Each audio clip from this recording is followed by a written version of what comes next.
بسم اللہ الرحمن الرحیم ان الذین آمنوا وعملوا الصالحات اولئک هم خیر البریہ صدق اللہ العظیم وصدق رسولہ النبی الکریم ان اللہ وملائکتہ یصلون علی النبی یا ایہا الذین آمنوا صلوا علیہ وسلموا تسلیما الصلاۃ والسلام علیک یا سیدی یا نبی اللہ وعلی آلک واصحابک یا حبیب اللہ۔ حمد و صلاۃ کے بعد آج یکم محرم ہے، اسلامی سال کا پہلا دن ہے۔ اسلامی سال محرم سے شروع ہوتا ہے اور ذی الحج پہ ختم ہوتا ہے۔ اس بات کا بھی ضرور خیال رکھا کریں کہ ہمارا جو اسلامی سال ہے اس کا آغاز جنوری سے نہیں ہوتا، اس کا آغاز محرم سے ہوتا ہے اور اس کا اختتام دسمبر پہ نہیں ہوتا بلکہ اس کا اختتام ذی الحج پہ ہوتا ہے۔ اسلامی سال کا آج پہلا دن ہے، یکم محرم الحرام، امیر المومنین خلیفۃ المسلمین جانشین مصطفیٰ جبل استقامت اور رسول اللہ کے دین کا بہت بڑا سپاہی حضرت عمر فاروق رضی اللہ تعالیٰ عنہ، جناب عمر کا نام صرف کام نہیں، حضرت عمر کا نام انقلاب برپا کر دیتا ہے۔ حضرت عمر کا نام کفر کے ایوانوں میں جبر، ظلم، شرک کی وادیوں میں جب حضرت عمر کا نام بھی لیا جائے تو بے ایمان کانپنا شروع ہو جاتے ہیں۔ حضرت عمر فاروق رضی اللہ تعالی عنہ، حضرت عمر معمولی شخص نہیں، معمولی آدمی نہیں۔ کچھ لوگ صدیوں کے بعد پیدا ہوتے ہیں اور کچھ لوگ ایسے ہوتے ہیں جو ایک ہی بار پیدا ہوتے ہیں، ان جیسا دوسرا پیدا ہوتا ہی نہیں، دوسرا ان طرح کا پیدا ہوتا ہی۔ حضرت عمر رضی اللہ تعالیٰ عنہ جیسی شخصیات پیدا ہی نہیں ہوتی دوبارہ۔ سارے صحابہ در رسالت مآب پہ خود آئے۔ یہ وہ عظیم شخص ہے جسے اللہ کے محبوب نے اللہ سے مانگ کے لیا ہے، کہا اے اللہ یہ مجھے دے دے، اللہ سے مانگ کے لیا ہے۔ اس لیے صوفیاء کہتے ہیں کچھ مرید ہوتے ہیں کچھ مراد ہوتے ہیں، کچھ مرید ہوتے ہیں کچھ مراد ہوتے ہیں۔ مرید وہ ہوتا ہے جو چل کے آتا ہے، آ کے مرید ہوتا ہے۔ مراد وہ ہوتا ہے جسے کہا جاتا ہے کہ یہ کبھی میرا بن جائے نا، یہ کبھی آ جائے نا، میرا بن جائے، اس کو مراد کہتے ہیں۔ حضرت عمر مصطفیٰ کریم کی مراد ہیں، حضور کی مراد ہیں۔ اللہم اعز الاسلام بے اسلام عمر ابن خطاب، اے اللہ اسلام کو عزت دے دے، میرے عمر کو کلمہ پڑھنے کی توفیق عطا فرما دے۔ اور کیسے دعا مانگی؟ او یار حضرت عمر کی تو اس فضیلت کا کوئی جواب نہیں دے سکتا، میرے رسول پاک علیہ السلام سب کے لیے ہی دعا مانگتے ہیں نا، حضور کی دعا عام ہے، لیکن مصطفیٰ کریم نے کعبے کا غلاف تھام لیا اور غلاف کعبہ کو حضور نے سینے سے لپٹایا اور سینے سے چمٹا کے کہا اے اللہ میں نے تو کبھی سوال ہی زیادہ نہیں کیے، میں کرنے آیا ہوں، مجھے عمر دے دے، عمر دے دے۔ حضور نے مانگ کے لیا۔ اور پھر جب جس کو حضور مانگے اللہ سے، کہ حضرت عمر رضی اللہ تعالیٰ عنہ کا آج یوم شہادت ہے، میرا تو دل کرتا تھا کہ فجر سے باتیں شروع ہوں اور سارا دن ہی عمر کی باتیں ہوتی رہیں، سارا دن جناب عمر کی باتیں، سارا دن، اس لیے کہ ذکر جناب عمر کا ہوگا پر راضی اللہ کے رسول ہوں گے صلی اللہ، تو جاگ کے بیٹھیں، خوش ہو کے بیٹھیں۔ ہمارے ہاں منایا ہی نہیں جاتا، بابے اللہ کی تا ساؤن بھادروں اسو کتا تے منڈے جنوری فروری، تو اسلامی سال بھی گیا اور وہ تاریخیں بھی ساری گئیں۔ یکم محرم امت مسلمہ کے لیے بہت بڑا دن ہے، بہت بڑا دن. یہ شہادت ہے حضرت عمر فاروق کی رضی اللہ تعالی عنہ. یہاں چھوٹی چھوٹی باتوں پہ گورنمنٹ چھٹی کرتی پھرتی ہے، چھوٹی چھوٹی باتوں. الیکشن ہو گیا تو چھٹی، فلاں جگہ پہ تھوڑا سا کسی نے خبر دے دی کہ کوئی پریشانی ہے تو چھٹی، فلاں جگہ یہ ہو گیا تو چھٹی. یہاں تک کہ فلاں وزیر صاحب فلاں علاقے میں آئیں گے تو سارے علاقے کو چھٹی. اور اب تو اس سے بڑا حال ہونے لگا ہے، اگر جن لوگوں کی سندھ میں حکومت ہے ان کے لیڈر کا دن آیا تو اس دن چھٹی، اور جن کی پنجاب میں حکومت ہے ان کا دن آیا تو چھٹی. ہمارا مطالبہ ہے حکومت پاکستان سے، اگر سر اٹھا کے جینا چاہتے ہو تو یکم محرم کو چھٹی کیا کرو. اگر سر اٹھا کے جینا چاہتے ہو تو یکم محرم کو چھٹی کرو جناب عمر کے دن.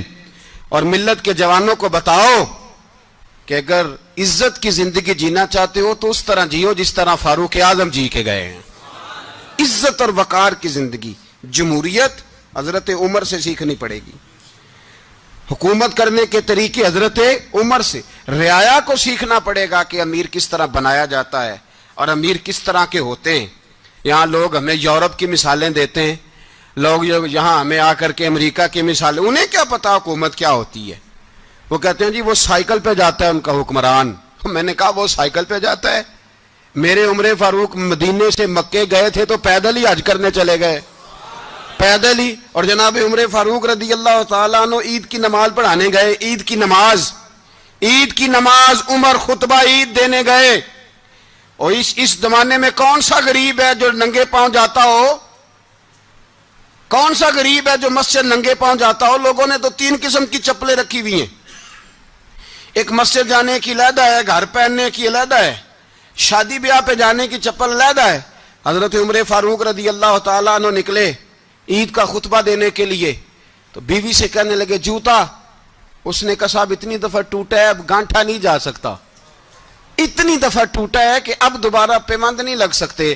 تو حضرت عمر کہنے لگے چل کوئی حرج نہیں، بغیر جوتے کے ننگے پیر ہی چلتے ہیں، کوئی حرج نہیں. تو کہنے لگے لوگ کیا کہیں گے؟ فرمایا چپ کر.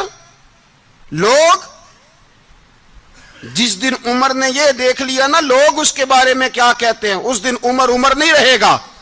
تو کہا پھر آپ کا نظریہ کیا ہے؟ فرمایا میرا نظریہ یہ ہے کہ رب رسول میرے بارے میں کیا کہتے ہیں. لوگوں کا کیا ہے؟ لوگ کل کسی کے بارے میں کچھ کہتے ہیں اور پرسوں کچھ کہتے ہیں. میرا نظریہ یہ ہے کہ رب رسول میرے بارے میں ننگے پیر عمر جا رہے ہیں. کون جی؟ میں بڑا ماڑا. اچھا جناب کیا غربت ہے؟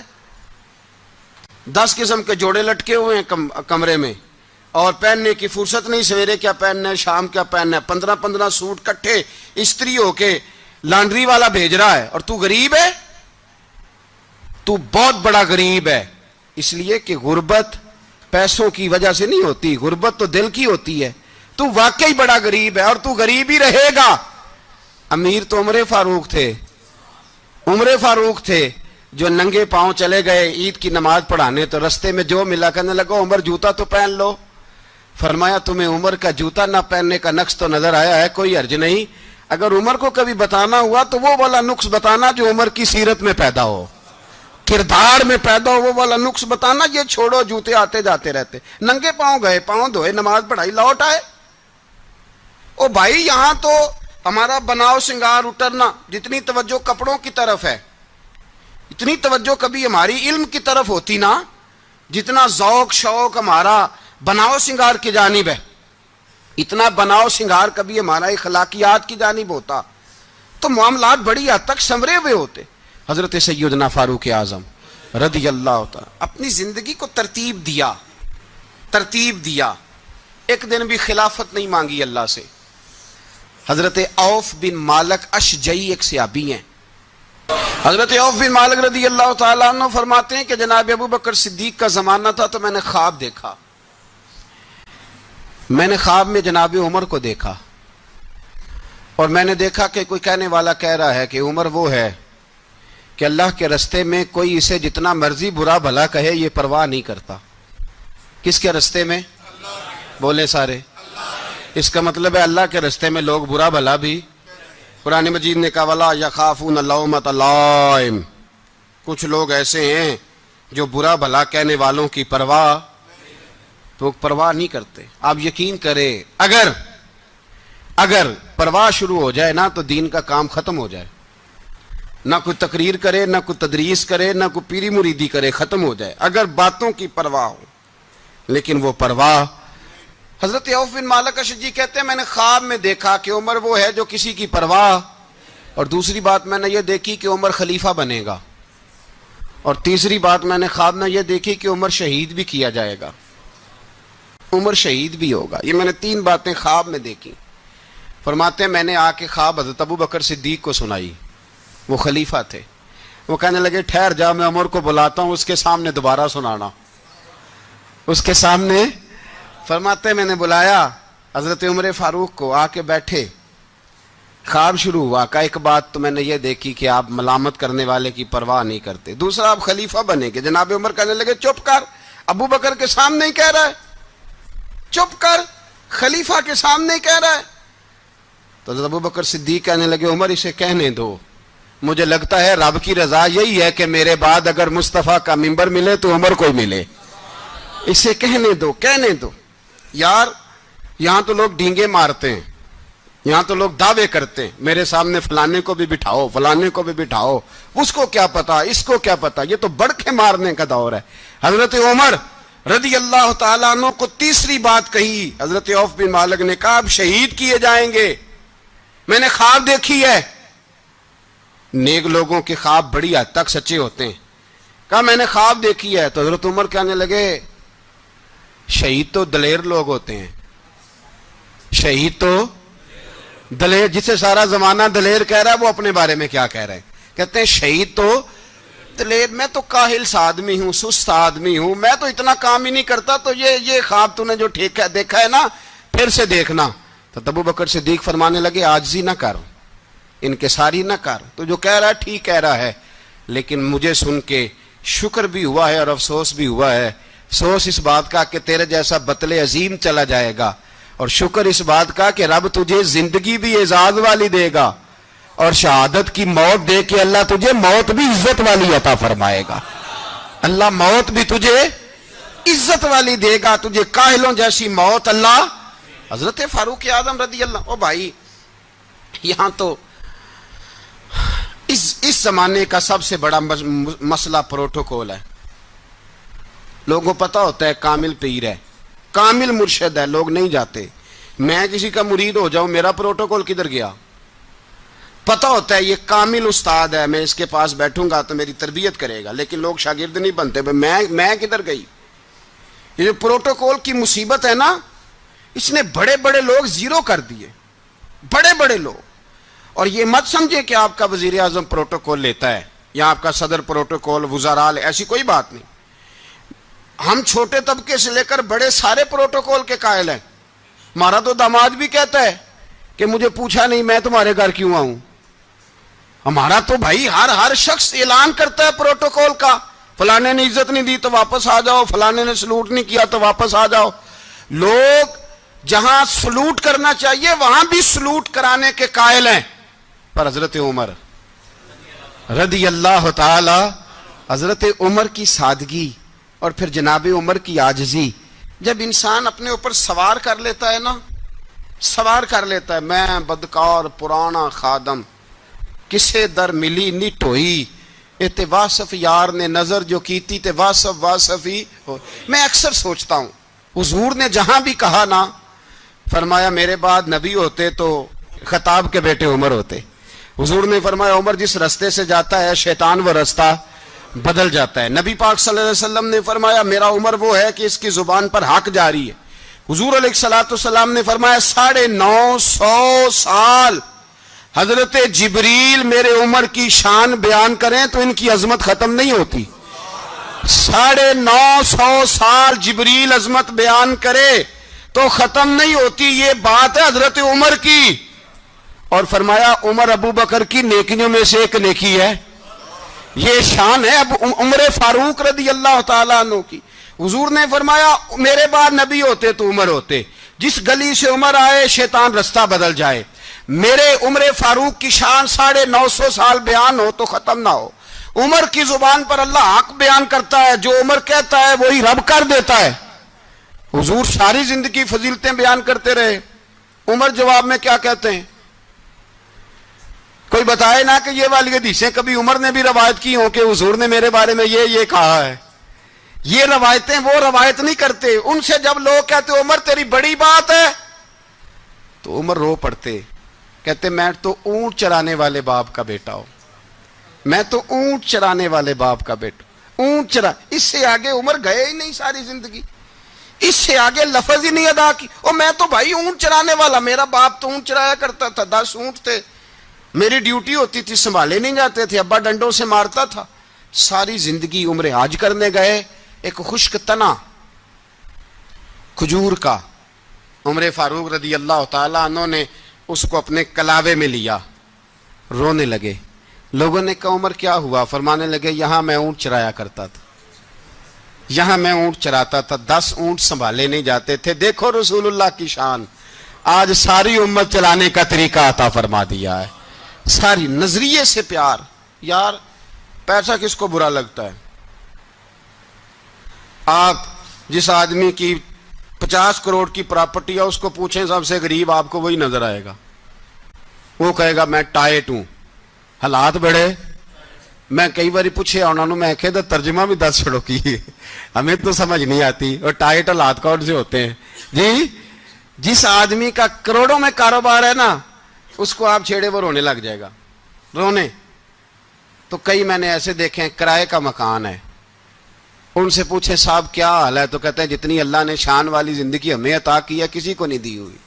اس کا مطلب ہے خوشی بھی یہی ہے اور غم بھی یہی، اندر سے خوشی ہے، اندر سے ہی۔ تو نے اگر راضی رہنا ہے تو ادھر سے رہنا ہے، ناراض رہنا ہے تو بس اپنے آپ کو خوش رکھے گا تو ہو جائے گا۔ سارے صحابہ مل کے آئے، کہنے لگے عمر فاروق سے کہنا ہے نبی پاک کے زمانے میں تو ظاہراً غربت تھی، ابو بکر کے دور میں بھی غربت تھی، اب تو بڑا محال ہے۔ عمر سے سفارش کرو کہ عمر نیا کرتا پہنا کرے، ملکوں کے سفیر آتے، عمر وہی پھٹی پرانی چادر اوڑھ کے اور وہی کئی جگہ پہ پیوند لگے سوٹ پہن کے سفیروں کے سامنے بیٹھ جاتا ہے۔ عمر کو مشورہ دو، طے ہو گئی بات۔ سب نے جب مشورہ دے لیا تو سارے کہنے لگے یہ بتاؤ شیر کی مونچھ کو ہاتھ کون لگائے گا؟ کہنا کس نے ہے؟ بندہ بھی تو ڈھونڈو نا۔ نے کہا جناب میرا یہ خیال ہے کہ مولا علی شیر خدا کہیں گے، کیونکہ جس شخص کی عمر کو سب سے زیادہ حیا کرتے دیکھا وہ شیر خدا مولا علی ہیں رضی اللہ تعالی علی کہیں گے۔ اس لیے کہ جناب علی تو کئی دفعہ جب گفتگو کرتے تھے تو حضرت عمر چپ کر جاتے تھے اور فرماتے تھے علی نہ ہوتا تو میں ہلاک ہو جاتا۔ تو کہا علی سے کہو۔ جناب علی شیر خدا کو بلایا، کس کام کے لیے جی؟ اللہ اکبر۔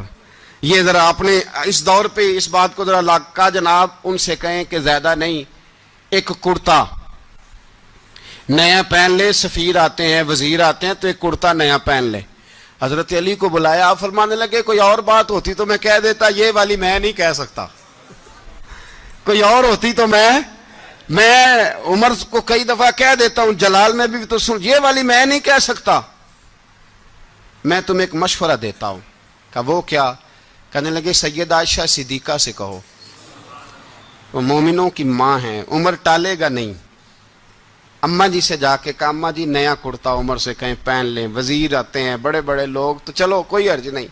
اماں جی نے کہا اچھا کوئی بات نہیں میں بلا لیتی ہوں۔ جناب عائشہ نے پیغام بھیجا، جب خادم نے کہا نا مصطفیٰ کے گھر سے پیغام آیا ہے تو 20 لوگ بیٹھے تھے، عمر کانپتے ہوئے اٹھے، کانپتے دوڑے۔ حضرت عائشہ پردے میں تھی تو فرماتی ہیں عمر اتحیات کی حالت میں بیٹھ گئے۔ کہا اماں جی دیر تو نہیں ہو گئی مجھے آنے میں؟ کہا نہیں ٹائم پہ آ گئے ہو۔ کس لیے بلایا تھا؟ کہا عمر دیکھو غربت کے معاملات اور ہوتے ہیں، جب اللہ آسانی دے تو کوئی چیز استعمال کرنا حرام نہیں ہوتی، اگر حرام ہے تو بتاؤ۔ کہا نہیں اماں جی حلال ہی ہے۔ تو فرمایا پھر اتنے سفیر آتے ہیں مشیر آتے ہیں، اب تو مال غنیمت بڑا آتا ہے، ڈھیر لگ جاتے ہیں مسجد میں، تو چل ایک نیا کرتا تم بھی پہن لیا کرو، اور آپ نیا کرتا پہنو گے تو دھاک بیٹھے گی غیروں پر، تو صحابہ کا مشورہ ہے کہ آپ نیا لباس پہنیں۔